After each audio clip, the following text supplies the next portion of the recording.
Okay, մի անգամ էլ բարև ձեզ։ Այսօր խոսում ենք 2019 թվականի բժշկության Նոբելյան մրցանակի մասին։ Այս մրցանակը մեր օրգանիզմի ինչ են ասում, թթվածնի քանակը հասկանալու մասին է, թե ոնց է մեր օրգանիզմը հասկանում, թե ինչքան է թթվածնի քանակը, ու բջիջները ոնց են հասկանում ու ոնց են ձևափոխվում, ասած ասած։ Օրինակ, երբ որ սար ենք բարձանում, բարձր տեղ թթվածնի քանակը օդում քիչ է, ու մեր օրգանիզմը դրան սովորում է, կամ մարդիկ ով ունեն, օրինակ, քթի հետ կապված խնդիրներ, որ թթվածնի պակաս ունեն, էլի օրգանիզմը սովորում է, բայց այդտեղ ավելի շատ այնց բջջի մակարդակում ինչ է լինում, ոչ թե ամբողջ օրգանիզմի, մրցանակը դրան է վերաբերվում, ու այս ամեն ինչը գալիս է դեռ հարյուրավոր տարիներ առաջանից, օրինակ 1770 թվականին շվեդ մի գիտնական հասկացավ, որ օդի մեջ, որ մենք շնչում ենք, այնց տարբեր բաներ կա, ու դրանց 1/4-ը մոտավորապես գտել էր, որ այնց անվանում էր կրակի օդ, խիր կրակի օդ ասում, որտեղ վառվելու համար կրակը այդ մասը հարկավոր էր օդի, որը գիտենք, որ թթվածինն է արդեն, առանց թթվածին կրակ չի լինում, ու տենց հասկացել են, որ երբ որ շնչում ենք, նույն բանը չենք շնչում, այս օդի մեջ տարբեր բաներ կա, որ գնում է մեր օրգանիզմ, իրականում 21%-ն է թթվածին օդի, ու մենք երբ որ շնչում ենք, հենց այդ սաղ թթվածինը չենք վերցնում, ոչ չեմ հիշում քանի տոկոսն է, մի փոքր մասը թթվածինի գնում է մեր օրգանիզմ, նույնիսկ արտաշնչում ենք, նույն օդը մի քանի անգամ դու կարաս հենց ասած շնչես, էլի ամեն անգամ թթվածինի քանակը քչանալու է մեջը, մի անգամ չի զրոյանում, էլի, ու էլի օրգանիզմը դրան ոնց որ սովորում է, հասկանում, թթվածինը քիչ-քիչ իջնում է։ Այս թեմաներով էլի Նոբելյան մրցանակներ կան, 1931-ին առաջին անգամ տենց մոտավորապես պատկերացում կազմեցին, թե օրգանիզմում ֆերմենտների մակարդակում ինչ է լինում թթվածնի հետ, բայց էլի տենց համարյա ոչ բան հասկանալի չէր, 1938 թվականին ցույց տվեցին, թե ոնց է քանակը օդի, թթվածնի քանակը ազդում բանի, նյարդերի վրա, նեյրոնային համակարգի վրա, որը տենց ուղեղին ազդանշան է տալի, որ օրինակ պետք է արագ շնչել, ոնց է լինում, որ օդ չկա, սկսում ես արագ շնչել առանց քեզանից չբնազդաբար, դա հենց նրանից է գալի, որ կապ կա թթվածնի քանակի ու մեր նյարդային համակարգի մեջ, ասած ասած սենսորներ կան, որոնք զգում են ու ուղեղին ազդանշան են ուղարկում, ուղեղն էլ սաղին է ազդանշան ուղարկում, որ հիմա ոչմ փոխում ենք պլանը, արագ ենք շնչում, այս ենք անում, այն ենք անում։ Կարճ ասած, տենց դեռ 100 տարի առաջ այդ համակարգը բացահայտել էին, բայց դեռ լավ չէին հասկանում ոնց է այդ աշխատում, մինչև այս վերջին տարիները։ Ստե օրինակ է բերում, որ բարձր տեղերում, երբ որ թթվածինը քիչ է, մեր երիկամները արտադրում են մի հատ հորմոն, որի անունը էրիթրոպոիետին է, կարճ EPO են ասում, ու այս հորմոնը ակտիվացնում է կարմիր բջիջների արտադրությունը մեր օրգանիզմում, արյան կարմիր բջիջները, որ գնում եք բան եք տալի, անալիզ եք տալի հիվանդանոցում, դրանցից մեկը կարմիր բջիջների քանակն է օրինակ, որոնք արտադրվում են մեր ողկրածուծում, ու տենց այս հորմոնը կարգավորում է, մարդիկ հասկացել էին, որ իրականում այս հորմոնն է գաղտնիք, որ թթվածնի քանակը իջնում է, այս հորմոնը արտադրվում է, օրգանիզմը հասկանում է, որ թթվածինը քիչ է ու սկսում է կարմիր բջիջներ արտադրել արյան մեջ, որոնք այդ թթվածինը տեղ հասցնող բջիջներն են։ Այս կարմիր բջիջները էրիթրոցիտներն են, որը կազմված է, էրիթրոցիտը բջիջ է, որի մեջ լիքը հեմոգլոբին է, հեմոգլոբինն էլ այդ թթվածինը բռնելու համար է, ասենք արյան մեջով գնում է, այդ թոքերից թթվածինը բռնում, կապում է իրան, որ օրգան գնում հասնում է, այդ օրգանին է տալի այդ թթվածինը, հետո այդ օրգանը իրականում թթվածինը օգտագործում է նրա համար, որ վերածի էներգիայի։ Ոնց է մեր օրգանիզմը հաց ենք ուտում, ոնց է այդ հացը վերածվում ուրիշ էներգիա, օրինակ ձեռդ շարժում ես, մեխանիկական ուժի է վերածվում, ոնց, դա լրիվ ուրիշ թեմա է, որը օրգանիզմում հատուկ այդ մոլեկուլ կա, որը մեր էներգիայի համար է, ATP-ը կոչվում, ամեն ինչ այդ ATP-ն են օգտագործում որպես էներգիա, այդ ATP-ն ստանալու համար թթվածին է պետք, դրա համար մեր բոլոր բջիջներին թթվածին է պետք, ու երբ որ թթվածնի քանակը քչանում է, այս օրգանիզմը սկսում է այս էրիթրոցիտներից շատ արտադրել, որ շատ կարողանան թթվածին տանեն, ոնց որ օքեյ քիչ է օրգանիզմում, բայց գոնե այդ քչից թող շատը տանեն, քանի որ քիչը ոնց որ sense բալանսի է բերում, էլի։ Բայց մեկը հարցը մնում է, բայց ոնց է այս աշխատում, թե թթվածնի քանակը ոնց է ազդում այս հորմոնի արտադրության վրա, օրգանիզմը ոնց է այս երկուսը իրար կապում, էլի։ Դեռ չենք հասկացել ոնց է օրգանիզմը հասկանում թթվածինը շատ է, թե քիչ է։ Մենակ գիտենք, որ շատի քչի դեպքում էսա փոխվում է հորմոնի քանակը։ Ոչ միայն, բայց գլխավորը էսա։ Նաև կարևոր է, որ մեր տարբեր բջիջներում տարբեր մակարդակ կա թթվածնի, նես որ ամբողջ օրգանիզմում նույն մակարդակն է։ Տարբեր բջիջներում տարբեր մակարդակ է։ Օրինակ, ամենավտանգավոր դեպքը քաղցկեղի բջիջներն է, որ երբ որ քաղցկեղի բջիջը առաջանում, իրան լիքը էներգիա պետք, որ բազմանա, մեծանա եւ այլն, գիտեք քաղցկեղը ինչ անում, ու այդ դեպքում իրան թթվածինը չի հերիքում, որտեղ լիքը էներգիա պետք, ու ինքը շատ վատ բան է անում, որ այն պատճառով որ թթվածինը չի հերիքում, ինքը սկսում է նոր արյունատար անոթներ ստեղծել իրանից դեպի մեր արյունատար համակարգ ու ավելի շատ արյուն կլանել, որ ավելի շատ էներգիա ու թթվածին ունենա, ու դրա համար է որ այդ քաղցկեղի նկարները ասենց տենում եք լիքը արյունատար անոթներով, այդ դրա մասին է խոսում, էլի, որ մի բան ընդ փչացրել է, որ իր արյունատար անոթները շատանա, շատ արյուն իր մոտ կա, որ կարողանա շատ էներգիա խլի, որ հենց այդ տարբերակն է, էլի, այդ դեպքում մենակ քաղցկեղի բջջի մոտ է թթվածինը լիքը, ուրիշտեղ լիքը չի, էլի, դրա համար կարևոր է, որ ամբողջ օրգանիզմում ստաբիլ չի։ Okay, այսքանից հարցեր ունենք։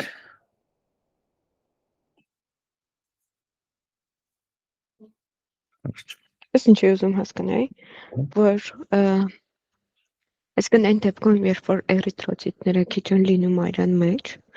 նշանակում է, որ թթվածնով քիչ հարուստ է, թե հակառակը շատ է։ Այդ մտածում եմ պրոստը, բան չեմ, ասել ուզում ճոկեմ։ Ինչքան քիչ է էրիթրոցիտը, այնքան քիչ է թթվածին վերցնելու տարբեր օրգանիզմում։ Հա, օքեյ։ Որ ասում են թթվածնային քաղց, հենց ոնց որ ենթադրում եմ դրանից են հասկանում, որ մարդը ունի թթվածնային քաղց, թե չէ, այսինքն պակաս է իր համար նորմալից։ Հիվանդությունը կոչվում է անեմիա, բայց չգիտեմ, նույն թթվածնային քաղցն է ինքը թե չէ։ Անեմիան երկաթի դեպքում չի։ Ամեն ինչի անեմիա էլ կարելի է, օքեյ։ Okay, անեմիան հիմնականում երկաթի պակասից է, բայց խիա երկաթի պակասից, ինչ է լինում, այդ էրիթրոցիտի մեջ ոնց ասեցի հեմոգլոբինը, հեմոգլոբինի մեջ էլ երկաթ է։ Երկաթ է։ Ու այդ երկաթն է պահում, որ կողերից գանն այդ թթվածինը կպնեն, երբ որ երկաթ չկա, այդ ամեն ինչ ոնց որ փչանում է ու չի կարող թթվածինը տեղ հասցնի։ Այդ նույն պատճառով հիմա թթվածնային քաղց, չգիտեմ կոնկրետ ինչի են անվանում, կարող է երբ որ թթվածին չկա օրգանիզմում, ոչ թե կա, բայց չես կարող օգտագործել, օրինակ երկաթի պակասը հետ է, թթվածին նորմալ կա, պրոստը չի կարող այդ հեմոգլոբինը վերցնի տանի հասցնի տեղ։ Հա։ Թթվածնային քաղցի դեպքում հավանաբար չկա, օրինակ երբ որ վատ է շնչում։ Հա, տեղափոխողակա, բայց բանն է, ռեսուրսն է քիչ, հա, օքեյ։ Մերսի։ Թվում Անի, դու հարց ունես։ Հա, հարց ունեմ, իրականում եթե չեմ լսել ու ասել եք կներեք, բայց ամեն դեպքում տամ հարցես, բջիջները կոնկրետ ինչ սենսորների միջոցով են զգում թթվածնի պակասը կամ ավելցուկը։ Դե ամբողջ Նոբելյան մրցանակը դրա համար է տրվել, հələ չենք բացատրել։ Այդ ենք փորձում հասկանալ։ Okay։ Շարունակությունը, թե ոնց են մարդիկ քայլ-քայլ եկե հասել, թե ոնց է դա ազդում նրա վրա։ Մարդիկ գտան DNT-ի հատված, որը այն DNT-ի հատվածին է մոտ, որտեղ այս էփիոնը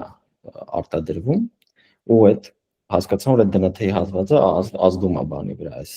զգայունության վրա թթվածնի քանակի, հասկացան, որ այդ DNT-ի հատվածը կապ ունի, ու ինչ արին, ու հասկացան այո, որ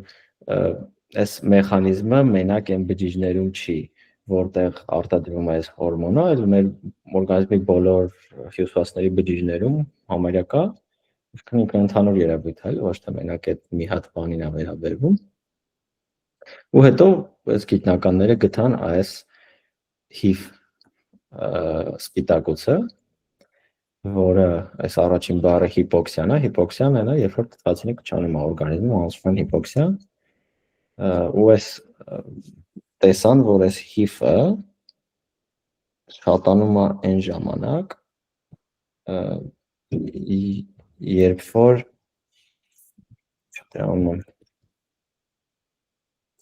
երբ որ թթվածնի քանակը իջնում է մեր օրգանիզմում, HIV-ի քանակը բարձրանում է։ Այդ նկատեցին ու նաև գտան, որ այս HIV-ը կպնում է այս հատվածին DNA-ի, որը կապ ուներ այս թթվածնի քանակի հետ։ Մի քանի բան գտան, էլի։ Ներքևում նկարկա, այդ նկարով ամեն ինչ հասկանալ է, պրոստո ուզում եմ միած քայլ ասեմ ով է, որ հետո իջնենք նկարին մի անգամ նայենք։ Այս HIV-ը երկու մասից է կազմված, HIV1 ալֆան ու ARNT-ին, այտենց շատ կարևոր չի մխորանանք, զուտ մեկը մի կողմից է DNT-ին կպնում, մեկը մյուս կողմից էլի։ Ու այս դրա մասին է, որ երբ որ թթվածնի քանակը բարձրանում է, այս HIV-ի քանակը իջնում է ու հակառակը, երբ որ թթվածնի քանակն է իջնում, HIV-ի քանակն է բարձրանում։ Ոնց որ հիմա կարանք ասենք, գտանք, այս հենց է հասկանում մեր օրգանիզմը, հենց թթվածինը քչանում է, այսի շատանում է, օրգանիզմը հասկանում է, որ թթվածին քիչ է։ Հարցը մնում է, բա ոնց է օրգանիզմը հասկանում, որ թթվածինը քիչ է, որ այս սպիտակուցից շատ արտադրի։ Ու գալիս ենք 2004 թվականի Նոբելյան մրցանակին քիմիայի, որտեղ հայտնաբերեցին այս պրոտեոսոմ կոչվածը, որը մի հատ սպիտակուց է, որը մեր օրգանիզմում բան անում, վերացնում է վատ սպիտակուցներին, բռնում, կտրտում, կարծես ասած դեգրադացիայի է ենթարկում։ Ստե ունենք վիդեո դրա մասին, ցույց տամ։ Share. Okay, այս մեծ ինչ-որ բանը պրոտեոսոմն է, այս դեղինը այն սպիտակուցն է, որին պետք է վերացնել, որը վատն է ինչ-որ պատճառով վնասվել է կամ փախստեղային սպիտակուցը կամ այսինքն ինչ է, մեր օրգանիզմ չի որոշել է մեր օրգանիզմը, որ այս պետք չի մեր օրգանիզմին պետք է վերացնել, այս պրոտեոսոմն է այդ գործը անում, ոնց է անում, ասես բռնում քաշում է իր մեջ ու Sense հերթով ինչ-որ ներսը մեխանիզմ կա,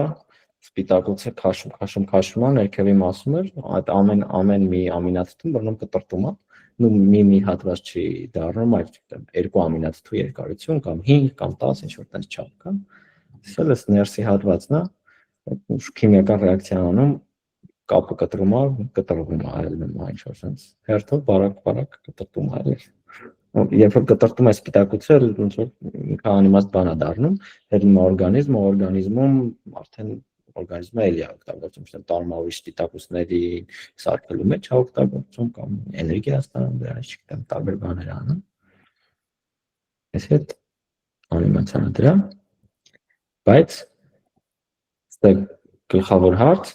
բայց ոնց է այս պրոտեոսոմը իմանում, թե որ մի սպիտակուցին պետք է բռնի վերացնի։ Դեպի տենց անել սաղ սպիտակուցներին կբռնել վերացնել, մեր լավ սպիտակուցներն էլ կվերանային։ Դրա համար ինքը մենակ բռնում է նրանց, ում վրա կպած կա այս գազարագույն բաներից, որոնք կոչվում են ուբիկվիտին։ Ուբիկվիտինը անգլերեն նշանակում է ամենուր, ամենուր է սպիտակուցը կա, երևի։ Ամենայն դեպս, որին կպած կա, այս պրոտեոսոմը դրան է բռնում, ու հետո իրանից առանձնացնում է այս ուբիկվիտինը, բռնում է այդ հատվածից, ջոկում է, որ այս վատնա, սկսում է կտրտել, հետո ուբիկվիտինը բաց է թողում, գնում է իր գործին էլի, որը սոսինձ է, էլի սենց ասած, ում վրա այս սոսինձից կպցրած կա, դրան պետք է վերացնել։ Այս մեխանիզմը տենց է աշխատում։ Հիմա հարց։ Ոնց է այս վատ սպիտակուցի վրա հայտնվում էս սոսինձը։ Շղթայով այդ ունենք։ Այդ էլ ուրիշ վիդեո է, թե ով է կպցնում այդ սպիտակուցը սրա վրա։ Այս էլ այս վիդեոյի մեջ, այսի ենթադրենք մեր վատ սպիտակուցն է, այսի մի հատ կոչվում է E3 լագեզ, որը բռնում է մեր օրգանիզմում վատ սպիտակուցներին, ինքը արդեն մասնագիտացած է այդ գործում, ինքը գիտի ով է վատ, ով է լավ։ Բռնում սրա վրա կպցնում է այդ վիտամիններին, օրինակ այսպես գալիս են սրա վրա, այսի ինչ-որ կպցնում է, բռնում սենց կպցնում է, ու բաց է թողում, այսի արդեն գնում է, այս պրոտոսոմը արդեն տենում է, որ սրա վրա կպցրած կա, բռնում կտրտում է։ Այս մեխանիզմը սենց է աշխատում։ Ինչ-որ մի քիչ երկար շղթա է, բայց դա։ Հիմա հետ եմ գալի մեր բանին, թե ինչ կապ ունի այս ամեն ինչը սրա հետ։ Երբ որ հայտնաբերեցին այս պրոտոսոմը, գտան այս ուբիկվիտինը, կպան այդ E3 լագեզը, որ այդ ամեն ինչ անում է, եկան, հասան այս մի հատ հիվանդության, որը կոչվում էր VHL disease, ու երբ որ կարճ ասած այս VHL-ի DNT-ի հատվածում մուտացիա էր լինում, մարդկանց մոտ մեծ շանսով քաղցկեղ էր առաջանում, բայց երբ որ այդ վատ բջջի մեջ այս VHL-ից հետ ներարկում ես օրինակ, կամ գենը ակտիվացնում ես VHL-ը սկսում արտադրել, ինչ որ ամեն ինչ դզվում էր, ու մարդիկ այս VHL-ով լավ հետաքրքրված էին, ու բացահայտեցին, որ այս VHL-ը իրականում այս HIV-1-ի հետ փոխազդեցության մեջ է մտնում ֆիզիկապես, ինչ որ ձև գտան դա, ու ինչ պարզվեց, որ այս նկարն է գործում, ուրեմն ինչ այս նկարը, ամբողջ այս մեխանիզմի նկարն է, այսի են DNT-ն է, այսի DNT-ի այն հատվածն է, որտեղ գալի կպնում է այս HIV-ը, երբ որ թթվածինը քիչ է լինում, այս HIV-ը շատանում է, գալի մտնում է մեր բջջի մեջ, գալի կպնում է աստեղ, ու երբ որ կպնում է աստեղ, ոնց որ այն մեր բանն արտադրվում, իմ ասած հորմոնը, ով գնալու է կարմիր բջիջները արտադրելու, կարծես այսի պետքա շատ լինի։ Հիմա ոնց է այսի շատանում։ Պարզվում է, երբ որ այսի մեր օրգանիզմում կա, ու մեր բանում բջջում թթվածնի քանակը շատ է, դե քիմիական ռեակցիա է գնում, այս HIV-1-ին գալիս հենց OH-եր են կպնում երկու հատ, ոնց որ on կա, մեր բջջում էլ լիքը H կա, գիտեք ջուր է սա, ոնց որ կարող է քիմիական ռեակցիա գնա, OH լինի, սրան կպնի, ու այս VHL-ը, ով VHL-ը ում կպնում է, նշանակում է այդ վատ սպիտակուցը պետք է վերացնել։ Այս OH-ը որ ստե լինում է, VHL-ը գալի կպնում է այսպես, որ հատուկ նենց է քիմիան սրա, որ պետք է այս սպիտակուցի վրա OH լինի, որ ինքը գա իրան կպնի, եթե OH չկա, չի կպնում։ Կարճ ասած, երբ որ մեր օրգանիզմում թթվածինը շատ ալնում, այս գալիս է կպնում է, այն ուբիկվիտինները խփում է վրան, այսի գնում է, այն պրոտոսոմն էլ բռնում վերացնում է։ Ինչ ստացվեց։ Պարզ մեխանիզմ է, երբ որ թթվածինը շատ է, սրան մեր օրգանիզմը վերացնում են, տեղ չեն տալիս։ Բայց հենց որ այս O2-ները քչանում են, էլ սրանք ստե չեն կպնում, էլ VHL-ը սրան չի կպնում, սրան ոչ մեկ չի վերացնում, ինքը օրգանիզմը շատանում է։ Ու դա մեր օրգանիզմի հասկանալու ձևը մենակ on այստեղ է ազդում մենակ, սրան կպնելու մասում։ Երբ որ քչացավ on, այս շատանում է, երբ որ on շատացավ, այս քչանում է։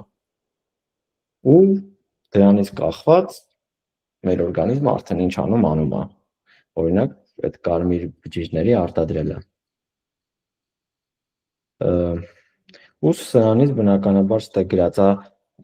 նորմալ դեպքերը որն է ու ոչ նորմալները որն է, օրինակ նույն ասում altitude adaptation-ը, որ փոխում ես բարձրությունը ծառայես բարձրանում, փոխվում է թթվածնի քանակը, պետք է քո բջիջները սկսեն ուրիշ ձև աշխատել։ Դա այդ բանն է, էլի մի քիչ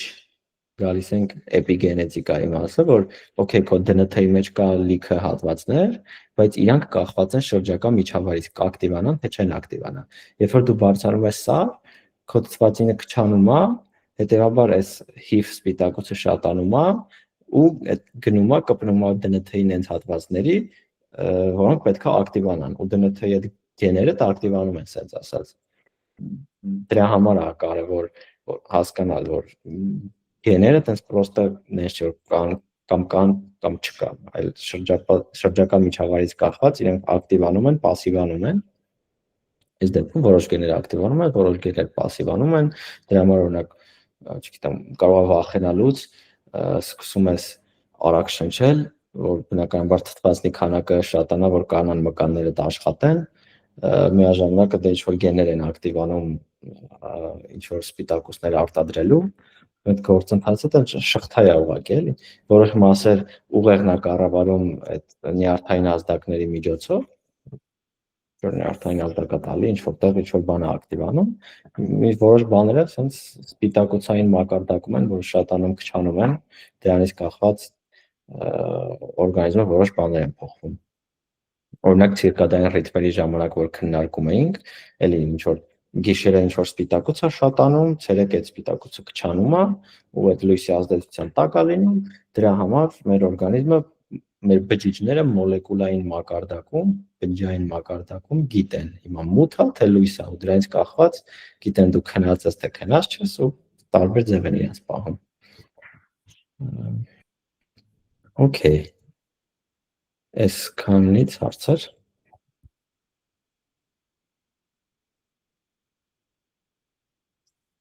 Նոր հարցեր չեն առաջանում։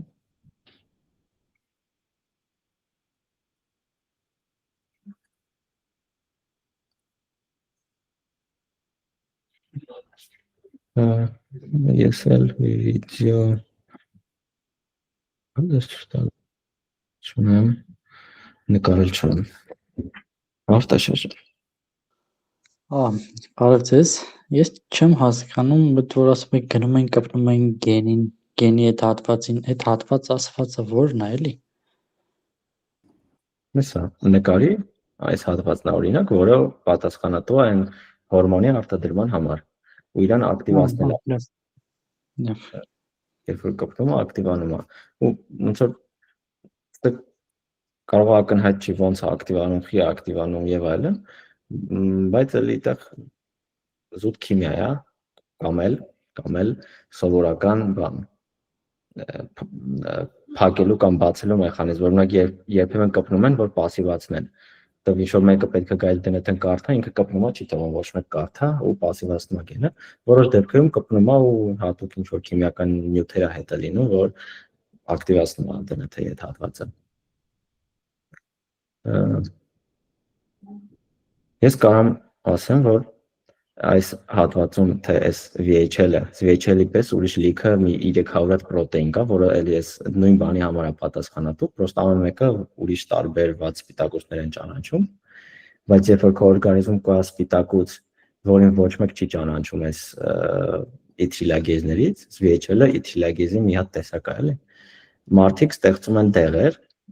որը կոչվում է մոլեկուլային սոսինձներ կամ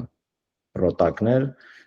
դրանք նրա համար են, որ այս երկուսին կպցնեն իրար, էլի, ոնց որ արհեստական ինչ-որ բան ես գցում օրգանիզմից OH-ի պես, որ այս երկուսին իրար հետ է կապում։ Մեկ էլ մի հարց էլ, եթե կարելի է,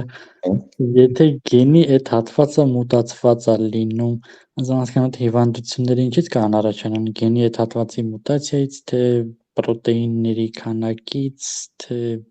ինչից էլի։ Որ հիվանդության մասին է խոսքը, թե ընդհանրապես։ Որ դե նշված է, էլի կարա, չգիտեմ, կենսեր առաջանա, որ անեմիա, դες սխալ եմ հասկացել։ Չէ, ճիշտ ես հասկացա։ Լինում է դեպքեր, երբ որ օրինակ այս HIV-ը արտադրող մասի վրա լինում է մուտացիա, ու այդ դեպքում է խնդիր առաջանում, երբ որ մուտացիա լինում է VHL-ի դեպքում այդ ժամանակ էլ է խնդիր առաջանում,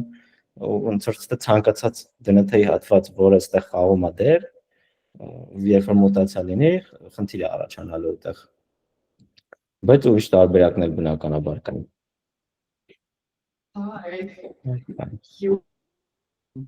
Okay, merci։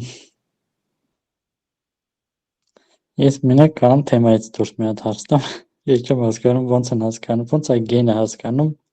ինքը որ մասի համար է պատասխանատու։ Էսի արդեն թեմայից դուրս է էլի գալիս մի քիչ գենի մասին է գալիս։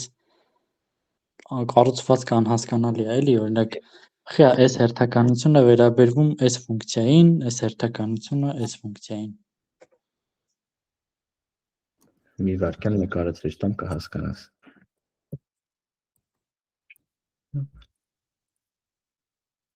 Ես մի հատ ամպոչ կթալի պես մեջ ընկնեմ։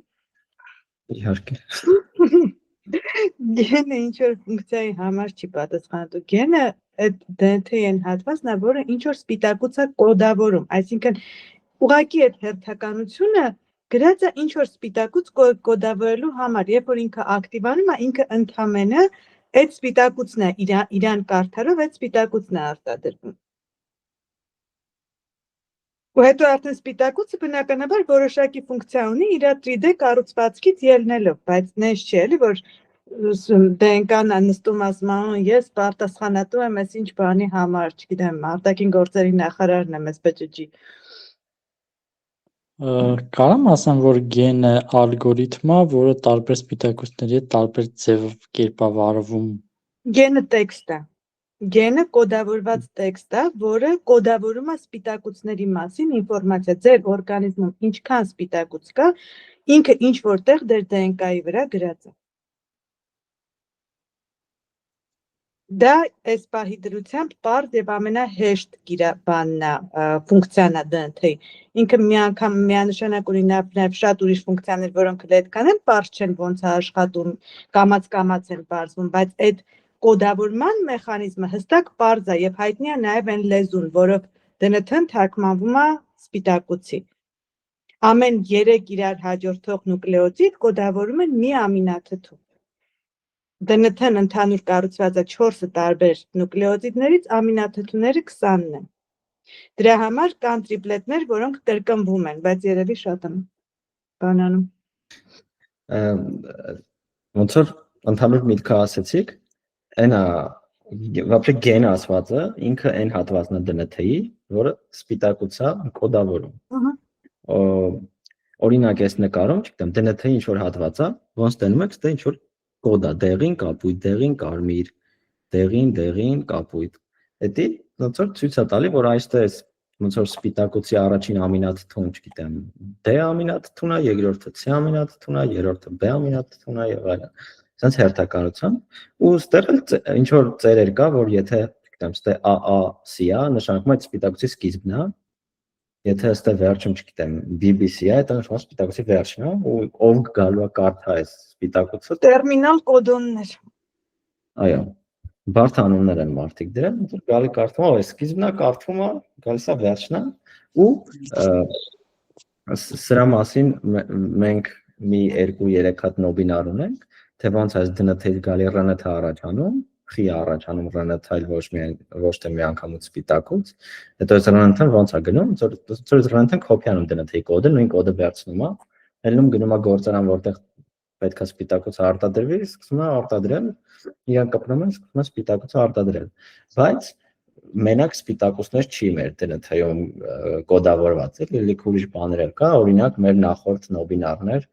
միկրոRNA-ների մասին, որոնք սպիտակուց չեն, իրանք RNT են, բայց սպիտակուց չեն արտադրում, արտադրում, բա ինչ են անում, իրանք կառավարում են, թե այս RNT-ները ինչքան ակտիվ պետքա լինեն։ Օրինակ, երբ որ ինչ-որ պահագալի օրգանիզմում, որ այս սպիտակուցը պետքա կչանա, գնում գցնում է այդ սպիտակուցի RNT-ին, ով արտադրում է այդ սպիտակուցին, կպնում է իրան ու չի թողում սպիտակուցը արտադրի։ Այսինքն դա DNT-ի մի ուրիշ հատված է, որ ակտիվանում է, երբ որ պետք է, երբ որ ինչ-որ սպիտակուցից շատ է, պետքա էլ չարտադրել։ Կամ քիչ է, պետքա շատ արտադրել, գնում կպնում, օգնում արտադրել։ Այստեղ ես մի հատ բան էլի մեջբերում անեմ։ Ես հասկանում եմ շատ դժվար է, որովհետև այս բաների մասին, երբ որ խոսվում է, մի ձևի sense օբյեկտայնություն է տարվում դնթ ունես տպավորություն կարա ստեղծի ինչ որ բան մտածում է ինչ որ բան ինքը հասկանում է հիմա սրա ժամանակն է սենց անեմ նրա ժամանակն է նենց անեմ այս ինձ շատ է պետք է արտադրեմ իրականում տենց չի այդ ամեն ինչը սենց քիմիական ռեակցիաներով են կարգավորվում հա ասենք ինչ որ մի բանի մակարդակը ինչ որ բանից ավելանում է դրա հետևանքով չգիտեմ միտեղ pH-ը մի քիչ իջնում է դրա հետևանքով մի հատ սպիտակուցի 3D կառուցվածք մի քիչ փոխվում է դրա հետևանքով լինում է ինչ որ մի հատ ցանկալի արդյունք, որը որ այդ ամբողջ շղթան նախատեսված էր նրա համար, որ այդ ցանկալի արդյունքը վերջում ինքը տենց self-enforcing կամ հակառակը ինքը իրան թելացնող լուփերի միջոցով է հիմնականում աշխատում։ Մեխանիկական բան է, էլի հերթականություն է, ուղղակի օրինակ այս դեպքում ինչ էր լինում, այդ չգիտեմ ինչը գալիս էր կպնում էր ինչին որ արտադրվի ինձ մի հատ էլ այդ նկարին վերադառնանք էլի սլայդի մեջի։ Նայեք Պատկերացրեք 4 գույնի ուլունք ունեք, ու այդ 4 գույնի ուլունքներով մեծ շղթա եք հավաքում, շատ մեծ։ Հիմա պատկերացրեք, որ կա ինչ-որ մի սարք, որը գիտի, որ եթե այս 3 ասենք, չգիտեմ, կապույտ, կարմիր, կանաչ եմ տեսնում, դա նշանակում է G տառը։ Եթե տեսնում եմ կապույտ, կարմիր, եսի ինչ, դա նշանակում է ինչ-որ ուրիշ տառ։ Դուք այդ թարգմանությունը գիտեք։ Հիմա այդ ամեն 3 հատին համապատասխանող մի տառը մի հատ սպիտակուց է ամինաթթվի, որը էլի ինչ որ մի հատ գնդիկի ձևով իրեն կարակ սկզբի համար պատկերացնեք։ DNT-ն մի գեն կոդավորող DNT-ն ընդհանրապես տենց ոնց որ 3 տառիկներով գրում է մի հատ ինֆո, որը բավարար է, որ դուք ստանաք այդ մի շղթան ձեր բանի սպիտակուցի։ Հիմա որ այդ մի շղթան դուք ունեք, ինքը էլի 2D սենց շղթա կարակ իրան առաջի փուլում պատկերացնեք։ Բայց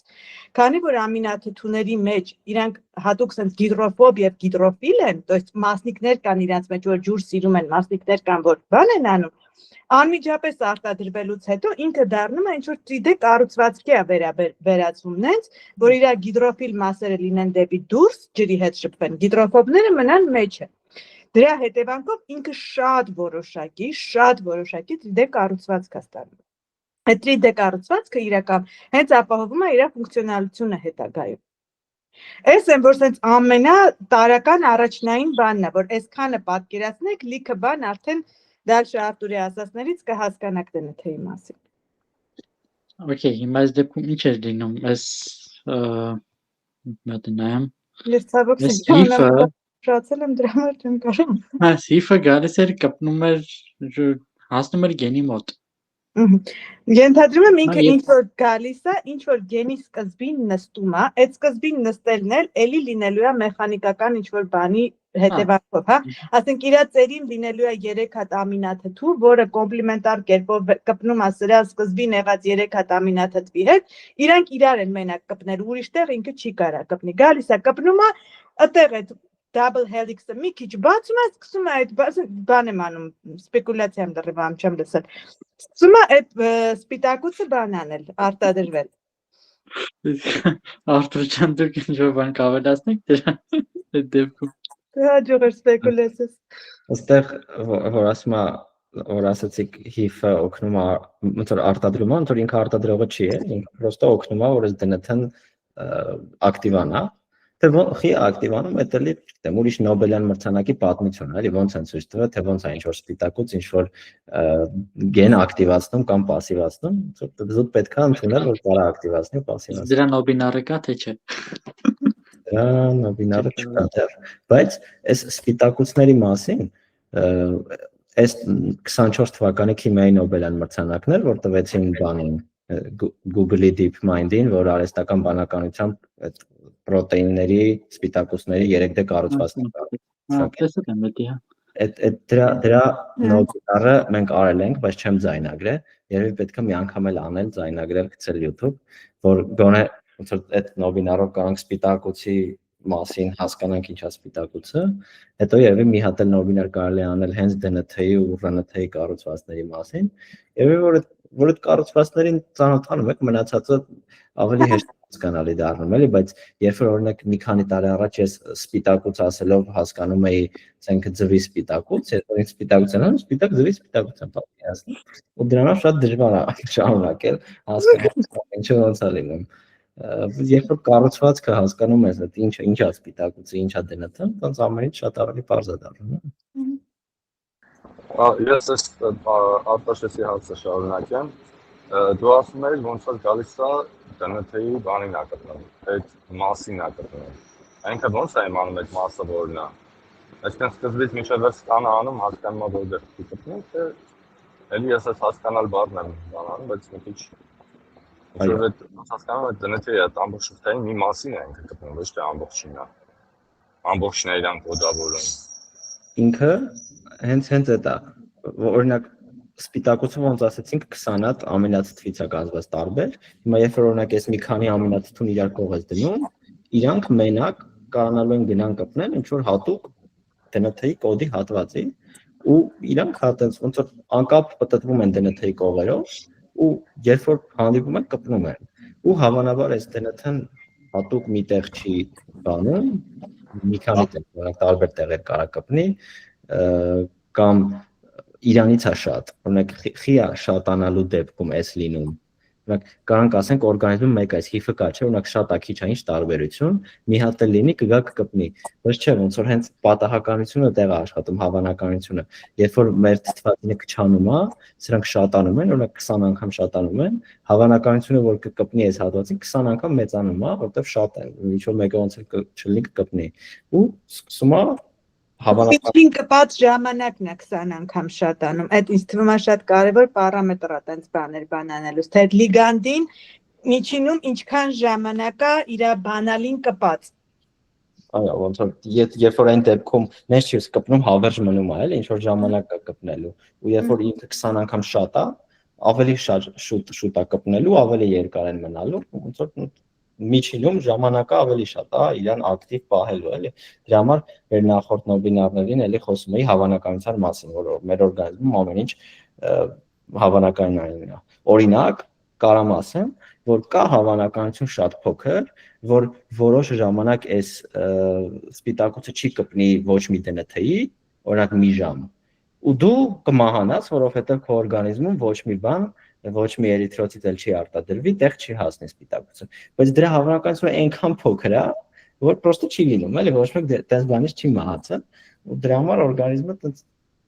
լիքը ոնց որ հավանականությունը գոնե այնքան է սարքած այս ամեն ինչի, որ խելքին մոտ լինի, էլի, ոնց որ պատահական չմահանաս։ Դա լիքն է, տրիլիոնավոր ատոմներ ու մոլեկուլներ կա, էլի, դրանց մեջ հավանականությունները հստակ է, ոնց այն բանը, մի հատ օրինակ կա, որ վերևից շարիկները թափում են, ներքևում են նորմալ բաշխում անկնում, չէ՞։ Այդ ինչա ցույց տալի, որ պատահականությունը, օքեյ, այնպես է շարիկը որտեղ կընկնի, բայց երբ որ լիքը շարիկներ ունես, գիտես ինչ որտեղ ինչ հավանականություն կան գնելու։ Նույնիսկ երբ որ օրգանիզմում տենց միլիոնավոր, միլիարդավոր մոլեկուլներ ունես, ամեն ինչ պատահական է, բայց օրինաչափություն կա այդ պատահականությունների, էլի գիտես, որ 99.999% հավանականությամբ այս sense է լինելու, էլի։ That's կարքի։ Բարձր մեսի, մեսի։ Անում դասուց։ Լավ էր ասված եմ պահ, որ պատահական չես մեռնի։ Կարաս, երբեմն լինում է։ Ֆակտը այսինքն աշխատում է էլի մեջան։ Շնորհակալություն ամեն ավելի բարձր է դեպի հիմա։ Դիվեոս process-ը ինչքան արագ է լինում, մի շնչել մտածում, տենց ասեմ ոնց է տենց արագ լինում այդ ամեն ինչը, բայց դա արդեն Դե որ պատկերացնես օրգանիզմի մոլեկուլային մակարդակում ինչքան արագ է ամեն ինչ լինում, այս պրոտեինը ասենց երկար բարակ վիճակից որ գալի հավաքվում է իրար վրա կպնում է մի հատ տեսք հանդիպում, էդի բան է, էլի միկրովարքյաններ է, այդ վարկանից մի միլիոն անգամ դանդաղ։ Դա քանի որ ամեն ինչ շատ փոքր է, ամեն ինչ շատ արագ է լինում, դժվար է։ Այլ մտքեր։ Չէ, բայց կարծում եմ արժի մի հատ տենց շատ հիմնարար ինչ-որ լեկցիա անեք, Արտուր ջան, դենթ, ՌՆԹ, կառուցվածք, տրանսկրիպցիա, տրանսլյացիա, հիմնական տերմինները ինչ են նշանակում, որ մնացածը հասկանալի լինի, էլ թե չէ իրոք մարդուն, որ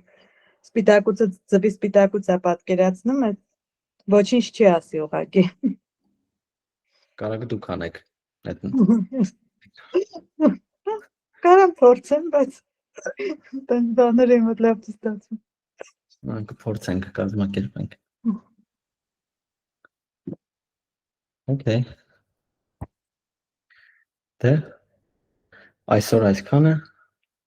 Մերսի մեզ միանալու համար։ Մյուս շաբաթվանից սկսում ենք 2025 թվականի Նոբելյան մրցանակները, որ բոլորիս համար հետաքրքիր ու բացահայտելի լինի։ Ոսով ենք հայեր կլինեն մեջները, երևի չեն լինի։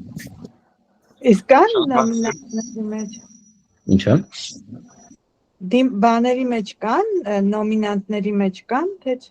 Նոմինանտների ցուցակը, ինչքան գիտեմ, գաղտնի է։ Ու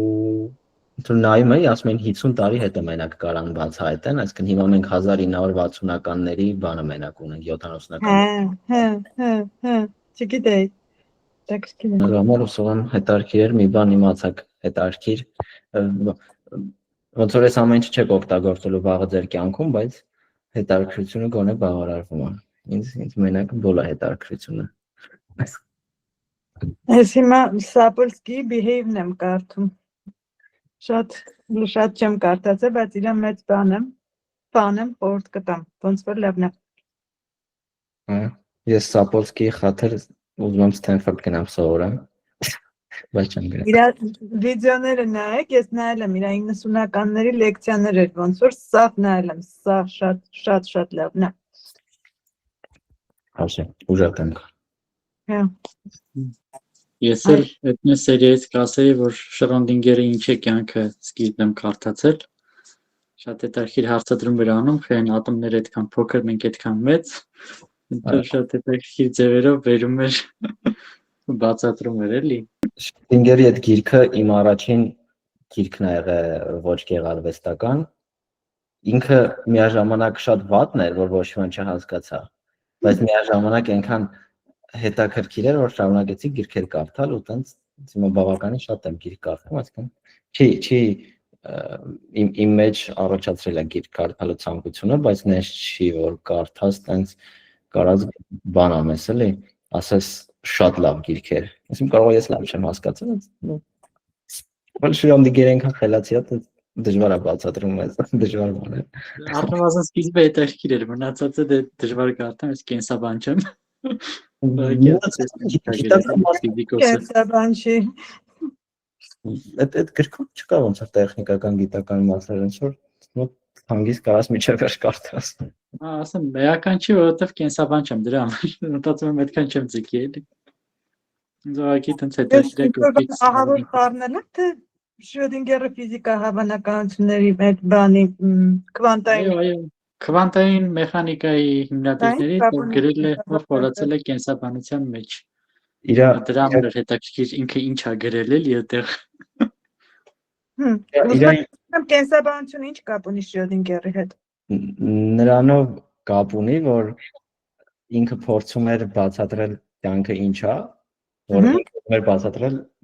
դլթն ինչ է, որ այն ժամանակ չգիտեին вообще դլթն ինչ է։ Ինքը գաղափարներ էր փորձում ասել, որ կրկնվող բյուրեղային կառուցվածքով հավանաբար մոլեկուլ կա, որը կոդավորում է ինչ-որ բաներ, ասենց դնթ չիմանալով ինչա փորձում էր նկարագրել դնթն ինչա է։ Հասկացա։ Մերսի շատ, կհանդիպենք մյուս շաբաթ։ Մերսի։ Շնորհակալություն։ Բարև, շնորհակալություն։ Դա մեջ համատությունը հագին անվերից։ Հստակություն դրեց։ Շնորհակալություն։